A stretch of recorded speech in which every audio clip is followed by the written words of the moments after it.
So una nating i-edit is yung signature nyo. Punta tayo sa gallery kung saan tayo nakapicture. So halimbawa ito yung signature. I-click nyo yung edit dito sa baba. Yung crop. So una is i-crop natin yung picture ng signature. So dapat yung pag-crop mo ay sa edge ng signature, sa dulo talaga.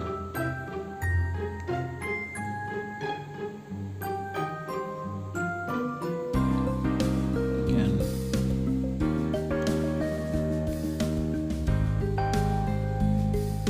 Tapos i-click nyo yan yung check sa baba. Yan. And then gawin natin itong white background.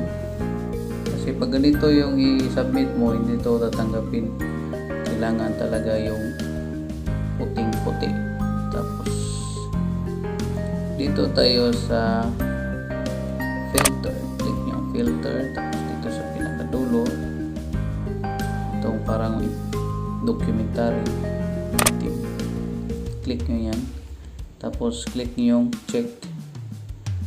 And then dito tayo sa adjust. Ayan, brightness, i-full niyo yung brightness. Tapos yung sharpen, i-full niyo yan. Ayan, nakikita nyo, pumuti na siya. Tapos yung contrast, full din. Saturation, i-full. Yan, so okay na yan. Click nyo yan yung check sa baba. Then, i-save niyo. Okay. So, nakasave na yan. Ito yung kanina. Yan. Tapos yung na-edit mo na is ito na. And next, punta tayo sa dito sa thumb mark sa fingerprint. Ito. Same process pa rin. I-crop nyo muna. Click crop. Dapat yung fingerprint niyo is klaro yung mga ridges niya. Crop ninyo sa edge.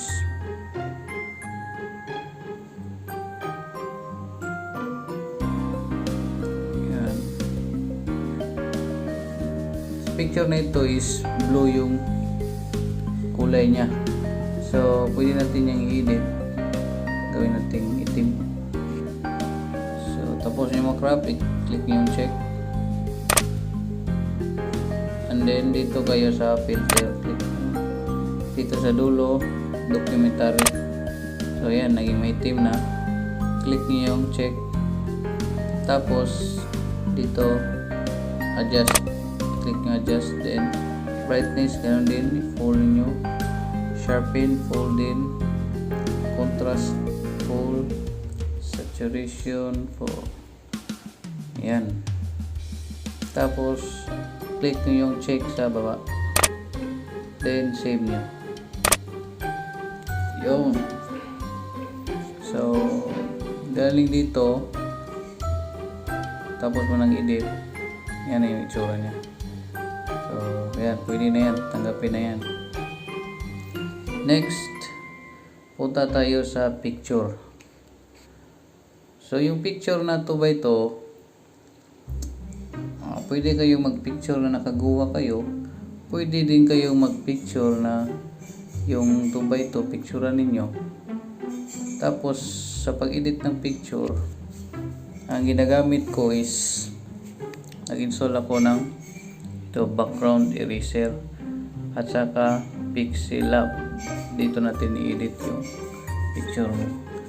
So una is dito tayo sa background eraser. So ito yung picture na pinicturan ko. Ayan. Ayan. So, punta tayo dito sa background eraser. Click nyo background eraser. Click nyo load a photo. Ayan. Tapos, i-click nyo yung picture na i-edit nyo. Sample ito. Ayan. Ito yung lalabas. I-crop nyo muna. pag-crop ninyo is dapat dito sa babaw ng batch number, sa batch.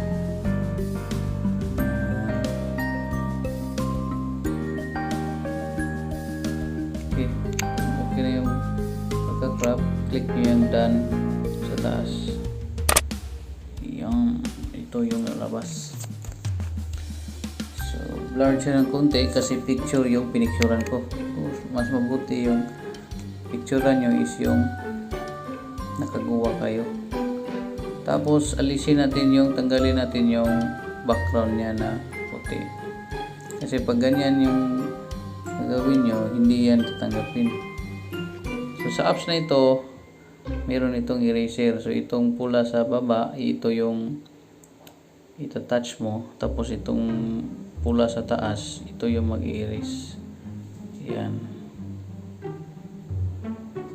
Erase yan. Pwede nyo palakihan yan, adjustin lang dito sa baba. Yan, para mabilis.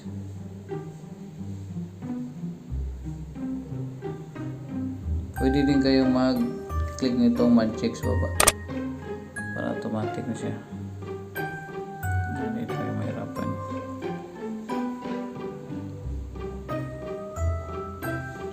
Yan. Ito din.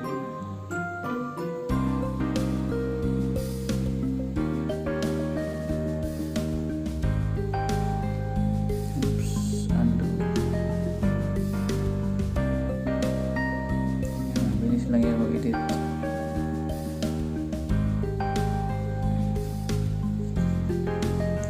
Pwede na i-zoom din yan. Dito, manual natin dito.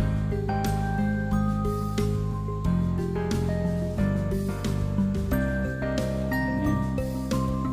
So pagkatapos nyo makakuha yung background, click nyo itong done sa taas. Yung smooth sa baba, 1, 2, 3, 4, 5 din yung click itong 5. Yan, then save. Yan, then click finish. Okay na yan.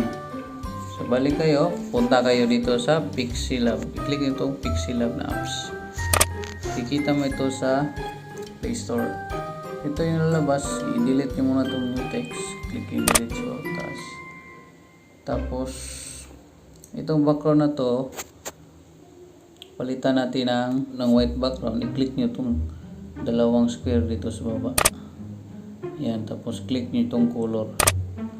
Tapos click nyo yung color, then itong white. Yan. Pag white background na siya, click nyo itong plus sign sa taas. Then from gallery, tapos ito, click nyo itong picture na delete mo. Yan. Click itong check sa baba. Yan. Tapos yan. Adjust nyo. So okay na yan. Click nyo itong tatlong dot sa taas. Then export image. Save to gallery. Yan. Check natin. Gallery natin. Ito na. So ito na yung na-edit natin. So dahil sobra ito, i-crop na naman natin. Click yung crop, tapos yan, crop natin. So sample lang itong ginawa ko kasi para mabilis yan. Pero kung gusto nyo ayusin talaga, pwede din. Pero ito kasi minamadali lang natin. Ayan, naka-crop na. Click nyo yung check, then save. So ito na yung magiging attachment natin. Ayan, so kompleto na yung attachment natin. Ito na yung signature, ito yung thumb mark, at saka yung picture natin. So next natin gagawin is punta tayo sa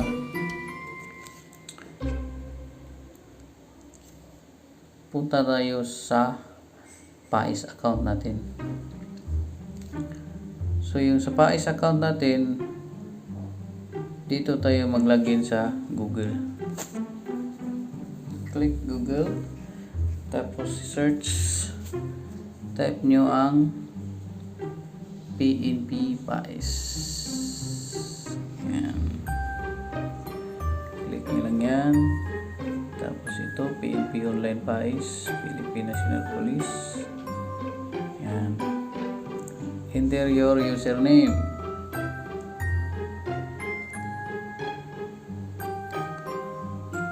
Password nyo. Tapos click login. Yan. Pag nakapasok na kayo sa PAIS nyo, i-click nyo tong tatlong linya sa taas. Yan. And then click nyo yung management. Yan. Then click nyo ID request. Okay. So dito na kayo. So i-click nyo tong plus new request. Yan. Tapos fill upan nyo itong mga personal information dito. Una is requestor. Click nyo itong please select. Tapos dito check PNP personal. Pag in-UP kayo, PNP personal din ninyong i-click. Yan. Then category select. So dito may new renewal promotion. So pag renewal, kailangan 1 month before ma-expire ang inyong ID, pwede kayo makapag-renew. Sa promotion naman, anytime basta na-promote kayo, pwede. Pero pag yung sa renewal, pag hindi pa na-expire or 2 months before pa ma-expire, hindi kayo pwede mag-renew. Kasi madidetect kasi ng system yan, hindi kayo makapag-proceed. So sa akin, for example, sa akin na-promote ako, so promotion, click ko. And then dito sa baba, fill up nito personal data, anong region kayo, click nyo lang select. For example sa akin, region 7, then province, Cebu, yan, city, municipality, and then dito, Cebu City, barangay, block and street, contact number. So kayo na mag-fill up dyan. Yung iba may nakalagay na.